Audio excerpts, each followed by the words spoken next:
representing Franchise Secrets, Erik Von Horn.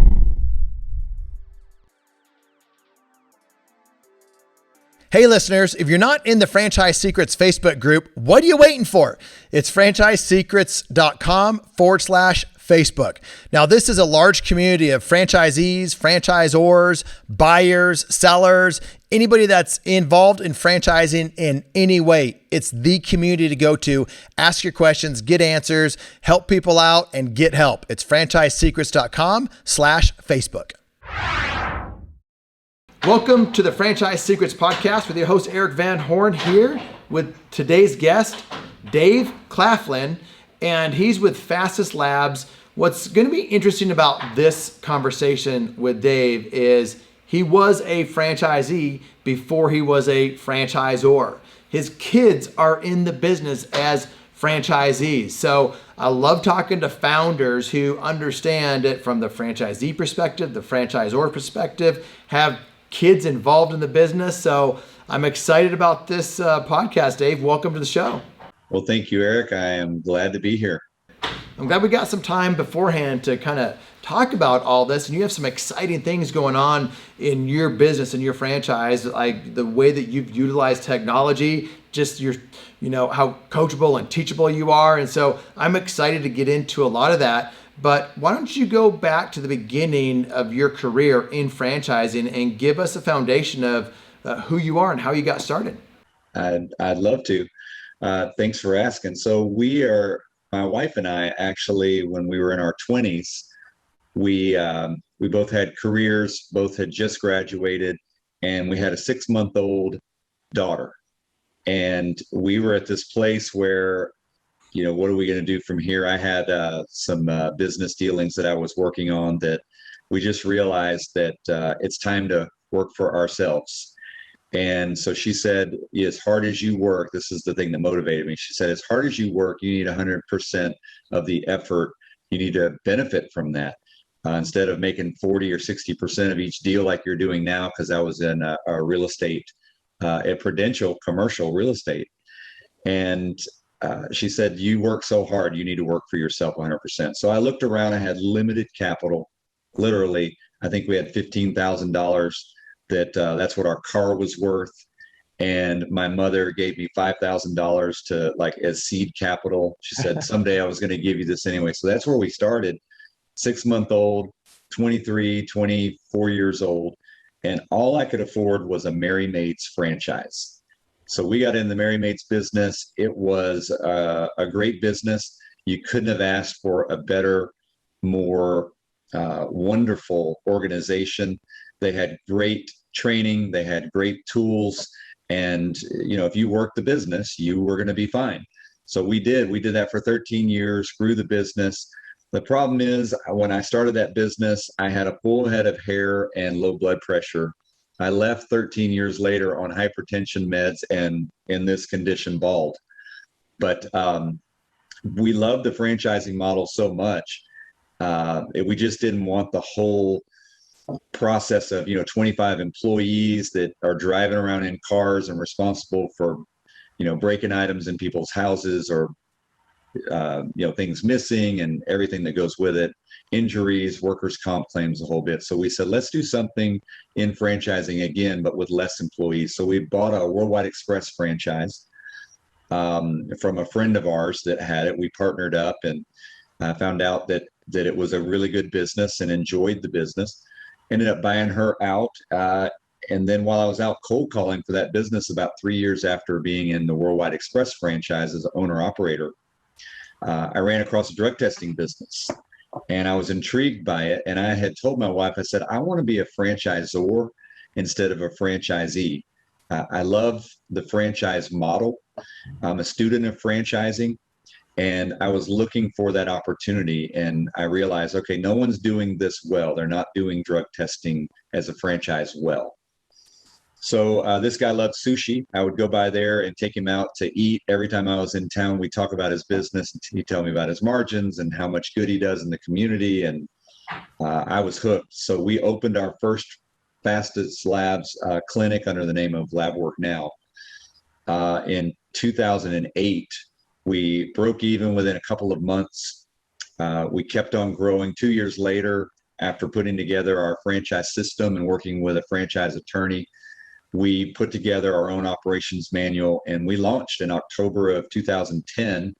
Now here we are. It's been coming up on 11 years this October.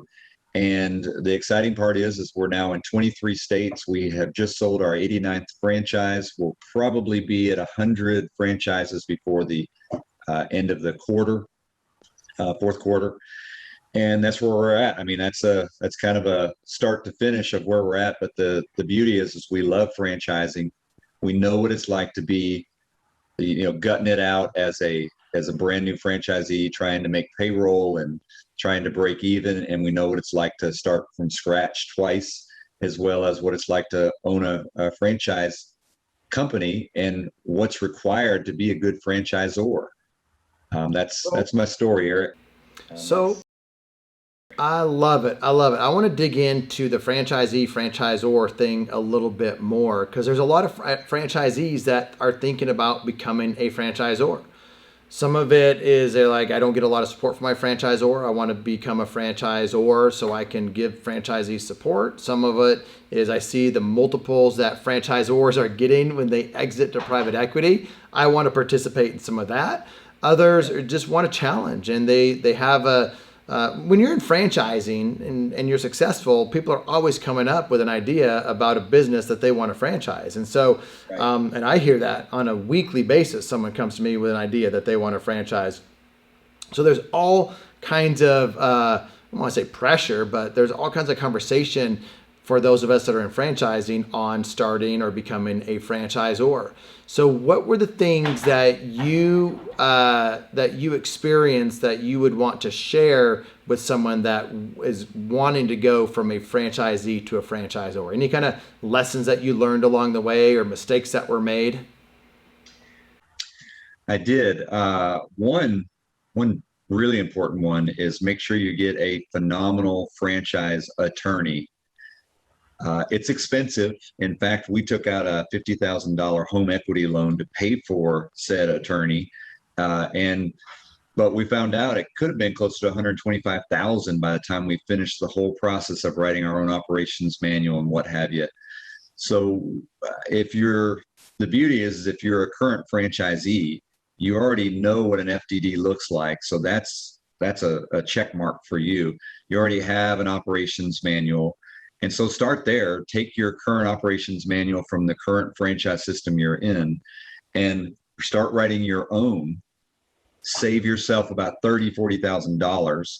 You're going to have to do the legwork yourself to save that expense, and then hire a franchise attorney. I've got a couple that I'm really fond of. Mike Drum at Drum Law in Colorado. He's phenomenal. And he also can work kind of as a consultant type of agent as well. But I would start with making sure you got your operations manual and that you have a great attorney and that you figured out the bugs of the system, and then just start writing it down. It took me 2 years to write everything out, the entire business plan. But that's part of, franchising. The other would be that you focus on two things that are make or break for that really set a franchise corporation apart from everybody else in their system.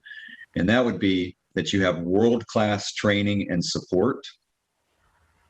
Because without world-class training, without world-class support, your franchise system is really, you're not earning your royalty that you're charging your franchise family.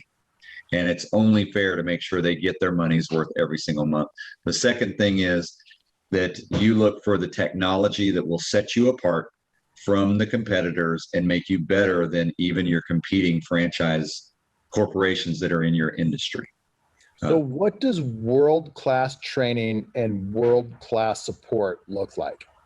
To us, it looks like this. We found out that in the franchise world, it's considered great if you have 35 franchises, right? You need one support coach for every 35 franchisees in your system. So if you've got 70, you're going to need at least 2. We made a choice to make it a 20-to-1 ratio. So our franchisees, we have 60 right now that are on support. We have several in development, but with 89 sold, we have some resales in there. So you're thinking, okay, why is only 60? Some of them are extra locations that they're now starting to open up. So it's expanding. But we want to keep it about a 1-to-25 support ratio, because it means that every franchisee can get through to their support coach. But we also put the technology in place to have support tickets. So if it's something important, our franchisees need a response. They don't need a response next day or next week. They need to know that they have been put in the queue, so they can either call and talk to their support person or do a support ticket in queue. That's what we mean by support. Make sure you're available. As far as world-class support, that's what that refers to. World-class training is, can your franchisees operate the location without having to lean on the home office? With us, they can, because we have online training resources. We train every franchisee as a train the trainer to certify their people with our proper certifications. And our online university allows every employee at every location to be trained the same way they were.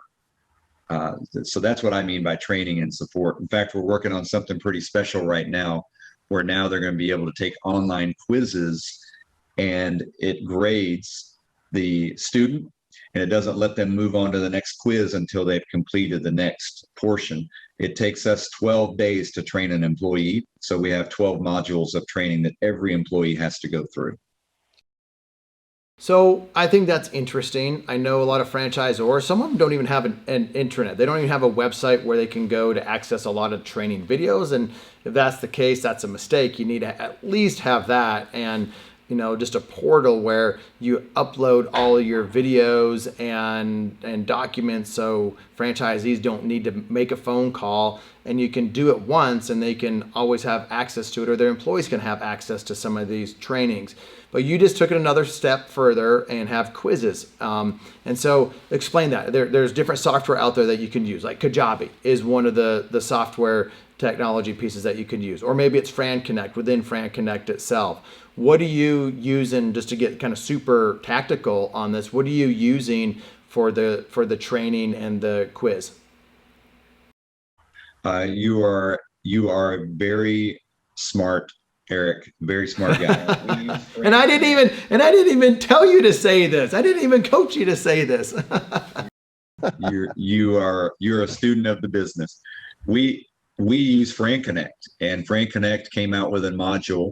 It's extremely expensive, but our franchisees are worth it. So we've just invested in it, and they have this cool new module that you can purchase where it lets you put together. Now you have to have your own material. You have to input all the data, but it does allow you to be on par or above, what major Fortune 500 companies have. FranConnect houses not only that, but it houses our library, all of our documents, all of our trademarks, all of our agreements and paperwork that they need. It even has a way for the franchisees to stay connected through a chat room, which is kind of like their version of Facebook, but it's an intranet. It's our own portal. So no one has access to it unless they have they're a franchisee. In there, it does everything from letting us see what questions they may have. It lets us do the support tickets that we just talked about. That's a new piece we just paid for. So that FranConnect tool, literally, we're continually building out and using that tool. And that'd be step 3 if you're opening a franchise. It's called FranConnect, and pay for their system. It's expensive, but what it does is it absolutely helps you keep up, and you look like a Fortune 500 company, because hundreds of franchise systems already use them. They've already perfected what you're going to need as a franchisor. And we can't say enough good things about FranConnect. Yeah, there's a lot of franchisors use Fran Connect, and like you said, it's expensive, but technology is expensive. When you are investing in things like this, you can hodgepodge it together with different tools and technology, and I'm a fan of doing that too. You know, there's different reasons I like different softwares for different things, and Fran Connect is more of an all-in-one solution. So the point of it is, you should be having something as a franchisor. And I would take it even a step further. Franchisors should have something, tools, trainings for their franchisees so they record it once and get it out to them. And I would take it a step further for franchisees. Have that for your employees. The people that are coming on board have that type of documentation within your own store or location or whatever it is. Back in the day, Dave, when I was a franchisee, we would have resources like that for when I had multiple locations in the tax business or in the salon business. We would have an intranet ourselves as a large multi-unit franchisee to be able to train our employees and to share access to data back and forth. So that type of thing is extremely important, and the tools are easy to be able to do that with now with technology in today's world. I was doing that 10 plus years ago when it wasn't as easy. So anything else that you would add to that from the franchisee to the franchisor level on being able to use technology like that to be able to train employees and franchisees? Yeah, so we actually do exactly what you're saying. We train the franchisees, know where they're at in our training process. It's a 4-week training process. 3 weeks is done with our online university, and 1 week is done here in person at the San Antonio home office. But then that was the next piece, is franchisees need to have consistent uniformity across the brand when they're training their people.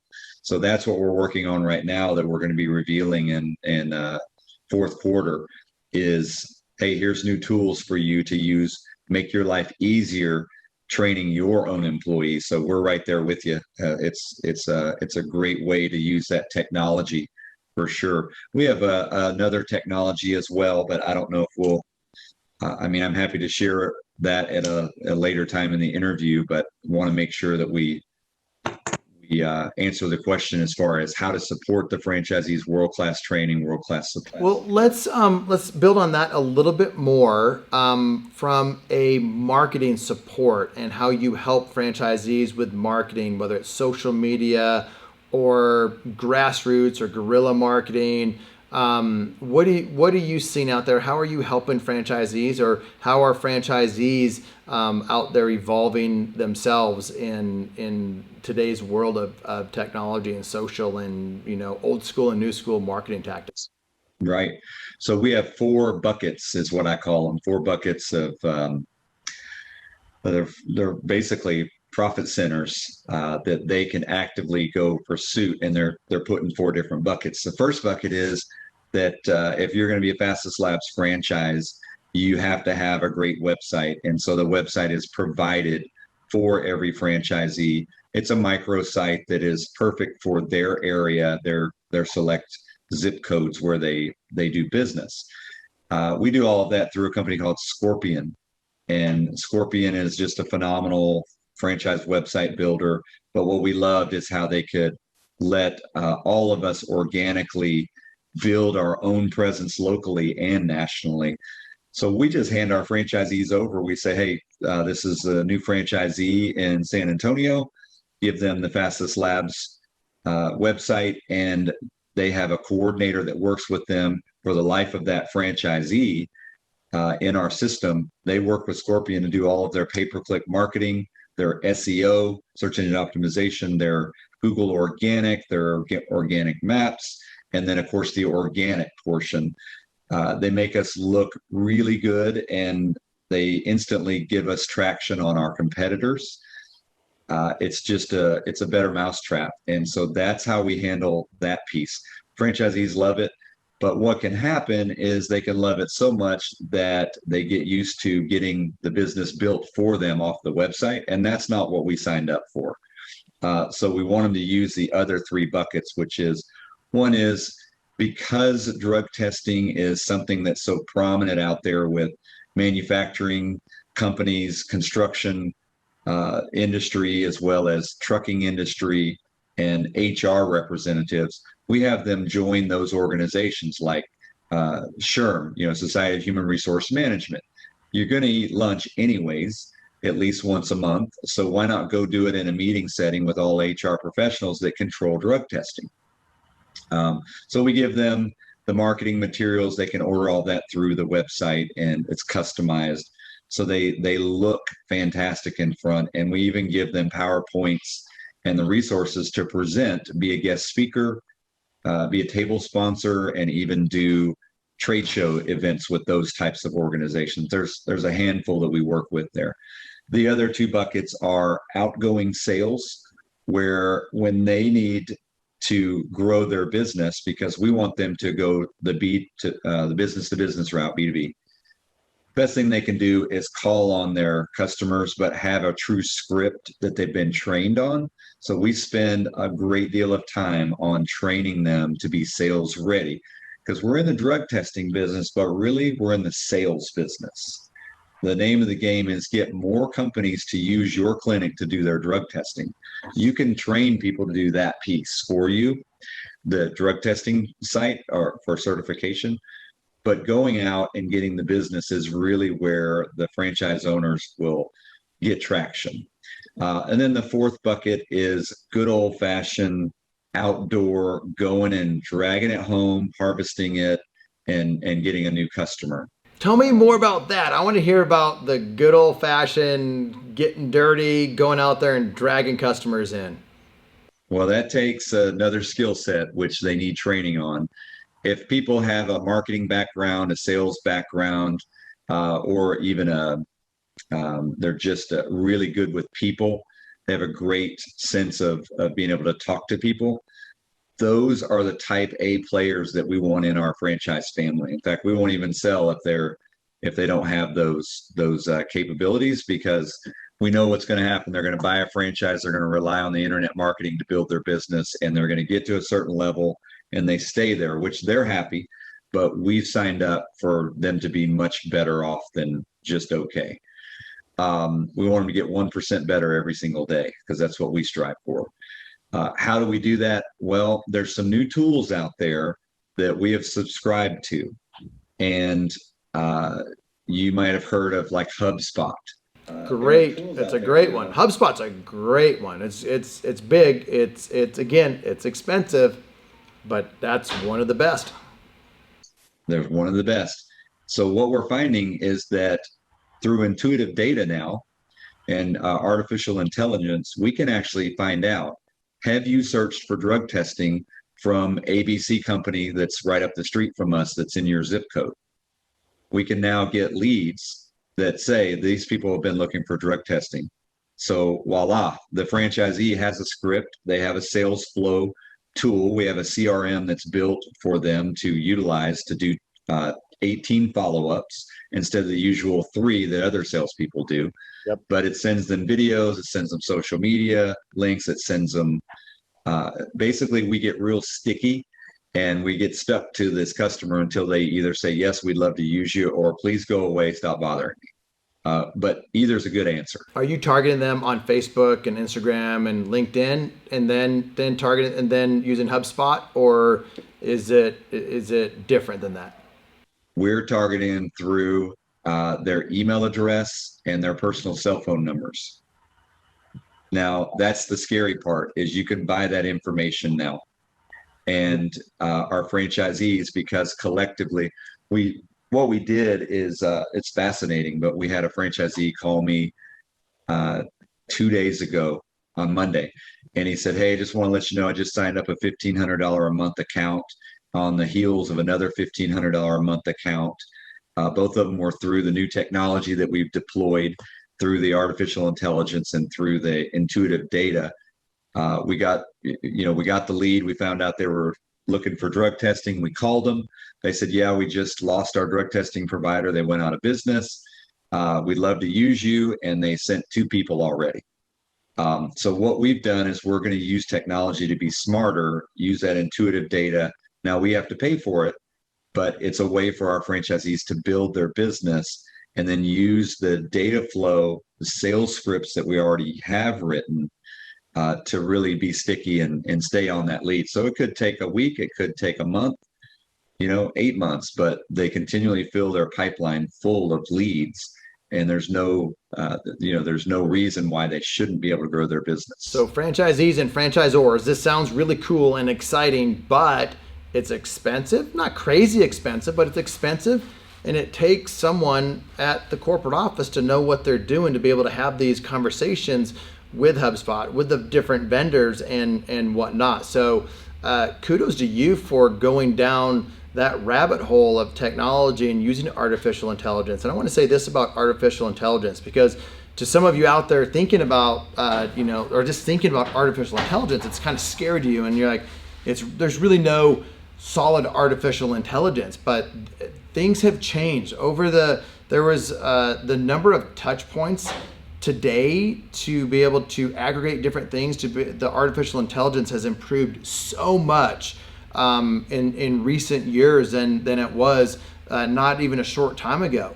So the amount of technology and access that we have to different information, like you said, Dave, it's scary, but we can use it to be able to grow our businesses until we can't use it again, because Facebook's going through some different things where they've shut off different things that you used to be able to use, and that will probably continue. But the more that you build your ideal customer avatar using artificial intelligence and having that data, even in an email, email's not, you're still going to be able to deliver email. So use artificial intelligence, use Facebook today to be able to build that avatar, to be able to build an email list for yourself at the franchisor level, where you're constantly pushing out helpful information to even your franchisees customer, and your franchisees are doing it at a local level. That's how you start to win. And that's how you start to build value for your franchisees, because a lot of franchisors are saying, how do I help my franchisees even more? Some of these things that you are doing, Dave, is how you help your franchisees even more. So anything to add to that, or do you want to go on to that other technology piece that you and I were talking about? Well, that piece is something that we started with. We did a pilot group. So if you're a franchisor and you're trying to figure out how you enact something like that, do a pilot group first, make sure that you get traction with it first.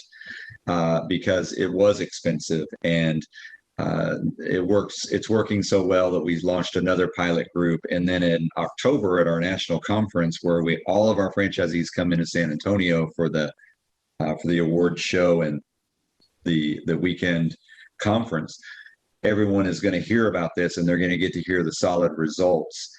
We've got one guy, he's a poster child of how well it works.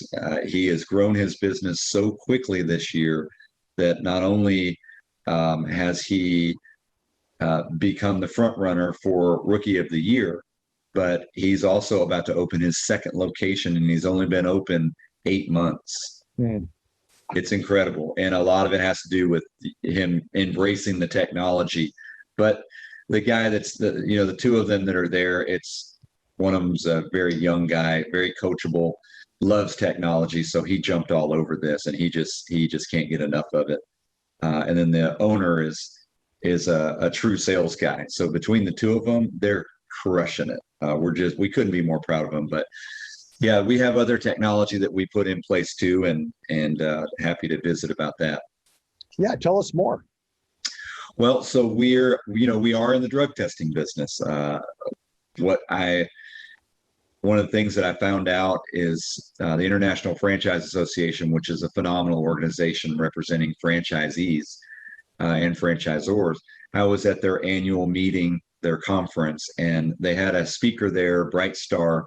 Her name is Shelly Sun. She was a guest speaker in one of the roundtables I was at, and she said that the people who employ technology will lead their industry, that they will be the front runner, not the ones trying to catch up. And I left there because I had already had an idea of how we could put some technology in. I knew it was going to be expensive, but I wanted to make sure that we were the front runner. And so we worked on it. And a couple years back, we launched our own software. It's called Lab Fusion. And in essence, because we're in the drug testing business, the biggest complaints that people have in our industry is the results take too long to get back. They're inconsistent. They're sloppy handwriting. They can't read them. And a lot of times they forget to mark things off, like the test result or the temperature or things that are important for it to be a valid result. Then just getting the results back sometimes takes a week. And then sending someone off for a drug screen, a lot of times they're sitting there waiting for a half an hour to an hour, just waiting. So when we went at this fastest labs, our X factor is that we see people within 5 minutes, we send results immediately, and we're usually less expensive than our competitors. Well, the best way to do that is to streamline and become more efficient than your competitors. So we don't offer anything medical. You can't get a blood test. There's nothing medical about what we do. So that just shortened the wait time down to 5 minutes. People come in, and what we used to do is everything was on paper. You'd take a piece of paper, they'd walk in and say, hey, I'm with ABC company, I need this drug test. You take that piece of paper, grab another piece of paper, write down all of their information, who the company is, go do the test result, run the test, write the results, check everything off, then go put it on the flatbed to scan it, send it to the customer. All of that takes time. What we did is we put everything into a tablet form. Now, this is a model, but we have a Samsung tablet. This technology we have allows us to scan the back of somebody's government ID, and it puts their name in there so we don't mess up their name. Then with a drop down, we can click with our finger and put ABC company has sent them. It already knows what test results they're going to need. We give them the cup. This is the unglamorous side of it. They go fill the cup. They bring it back. We put it in the cradle. This is HD camera technology that reads the test results so someone can't give their buddy a passing grade when they didn't deserve it. So it foolproofed and future-proofed our testing technology.